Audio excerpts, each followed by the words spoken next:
ఎడుగుతుండ్రా బ్రహ్మం, నీతోటే చిన్న పని ఉండే మీ ఇంటికే వస్తున్నా. అలాగా పన్నెండు సిటీకి వెళ్తున్నాం రా. సిటీకా? అయినా సిటీకి ఎప్పుడు ఒక్కనే పోతావు కదా, వాళ్ళేంద్ర ఇద్దరు కలిసిపోతుంది. ఏమన్నా ఫంక్షనా? ఫంక్షన్ ఏం లేదు, ఊళ్ళో కిరాణంలో ఎప్పటికప్పుడు సామాన్లు తెచ్చుకోవడం ఎందుకని ఒకేసారి టౌన్లో హోల్సేల్గా తెచ్చుకుందామని లక్ష్మి అంటే వెళ్తున్నాం రా. అదేంద్రా, నెలకు కాకపోతే 2 నెలల సామాను మన కిరాణాలకే తీసుకుపోవచ్చు, దానికే సిటీకి పోవాలన్నారా?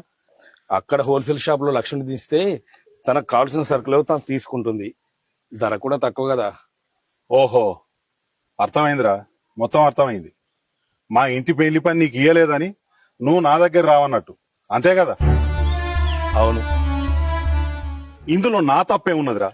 మగ పెళ్లి వాళ్ళు సిటీలో జ్యువెలరీలో నగలు కొందామంటున్నారు, వాళ్ళ మాట వినవలసి వస్తుంది నాకు. ఇందులో నా తప్పే ఉన్నది.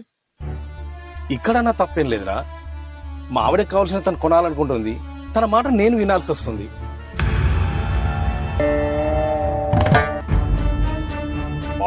అది కాదురా. నీలా మూలాలు మర్చి బతకడం నాకు తెలుసురా. నేను మూలాలు మర్చానా? కాదా? నాలాంటి వాళ్ళు ఎందరో నీ దగ్గరికి వస్తే నీ వ్యాపారం సాగుతోంది, నీలాంటి వాళ్ళు ఎందరో నా దగ్గరికి వస్తే నా వృత్తి కొనసాగుతోంది, మన జీవితం గడుస్తుంది.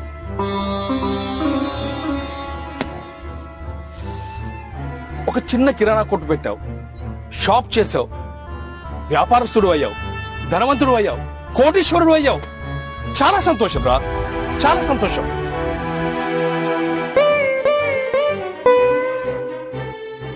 కానీ నేను నాలాంటి వాళ్ళు ఈ రెడీమేడ్ నగల షోరూంలు రావడం వల్ల నీలా డబ్బు సంపాదించిన వాళ్ళు, డబ్బున్న వాళ్ళు నగల షోరూంలకు వెళ్లి డబ్బులు ఇచ్చి నగలు తీసుకొచ్చుకోవడం వల్ల మా పనులు తగ్గి, ఆదాయం తగ్గి, పెట్టుబడులు లేక, జ్యువెలరీ షాపులు పెట్టుకోలేక మా పట్టెడ, మా దుకాణాలు అక్కడే ఉండిపోయాయి.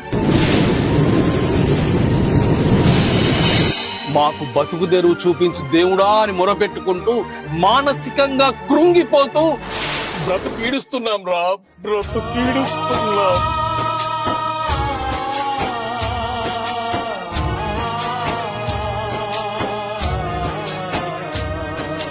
పెట్టుబడి వ్యవస్థకు బలిదానమైన జీవులం,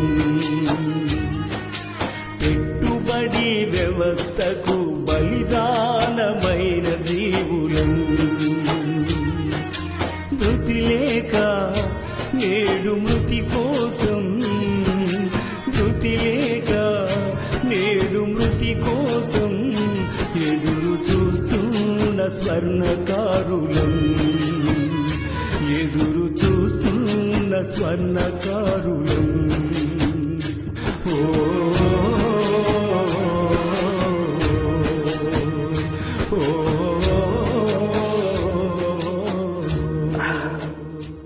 ఈ షోరూములు వస్తాయని, మా జీవితాలను దెబ్బతీస్తాయని ముందే తెలిసినా మట్టెలు, మంగళసూత్రం స్వర్ణకారుడే చేయాలి, మంగళ వాయిద్యాల నడుమ పెళ్లి మంటపానికి తీసుకెళ్లాలి. ఇలా చేస్తేనే నూతన దంపతుల జీవితాలు బాగుంటాయని నమ్మిన కస్టమర్లు కూడా డబ్బు వచ్చాక సంప్రదాయాన్ని పక్కన పెట్టి నీలా షోరూముల్లో కొంటారని తెలిసినా నేను ఈ స్వర్ణకార వృత్తిలో దిగేవాడే కాదు. నేనే కాదు, ఏ స్వర్ణకారుడు కూడా ఈ స్వర్ణకార వృత్తిలో దిగేవాడే కాదు.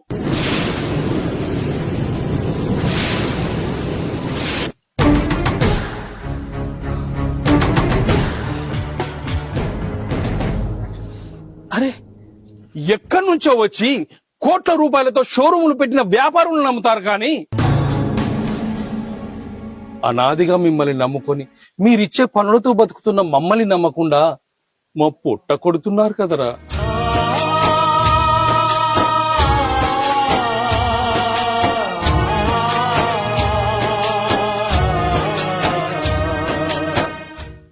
ఇది మూలాలు మర్చినట్టు కాదా?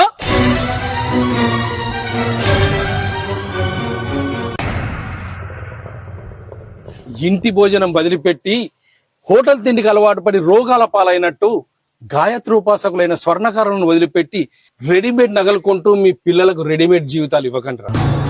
ఒరే రాజు, నీ కూతురి జీవితం నిండు నూరేళ్లు ఆయుర ఆరోగ్యాలతో, అష్టైశ్వర్యాలతో ఆనందంగా ఉండాలంటే సంప్రదాయాన్ని పాటించు.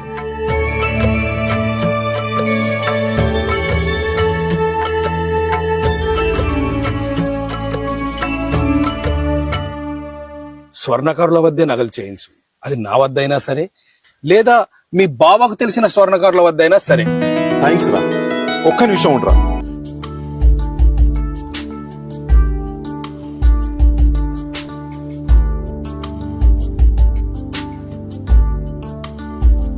హలో, నమస్కారం బావా. నమస్తే. నమస్తే.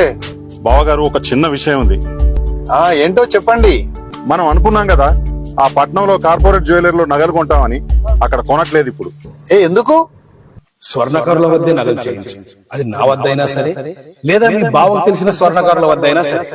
ఓ పని చేయండి, మీ అమ్మాయి నగలు మీ మిత్రుని దగ్గర చేయించండి, మా అబ్బాయి నగలు మా మిత్రుని దగ్గర చేపిస్తా. చాలా సంతోషం బావగారు, థ్యాంక్ యూ. అరే బ్రహ్మం, చాలా సంతోషంగా ఉందిరా. ఇలా రారా. అరే, మా బావగారు ఒప్పుకున్నారా. మా అమ్మాయి పెళ్లి పని నీ చేతులతో నువ్వే చేయాలరా. పదరా చెల్లెమ్మా, ఇంటికి వెళ్దాం పద. రే, నాకు చాలా సంతోషంగా ఉందిరా. మనం ఎప్పటికి ఇలాగే కలిసిమెలిసి ఉందాం. అరే, నేను ఒక విషయం చెప్తాను రా. నేను నిన్నెప్పుడు వదలను, నువ్వు నన్నెప్పుడు వదలొద్దురా. పదరా చెల్లెమ్మ, పద ఇంటికి వెళ్దాం పద.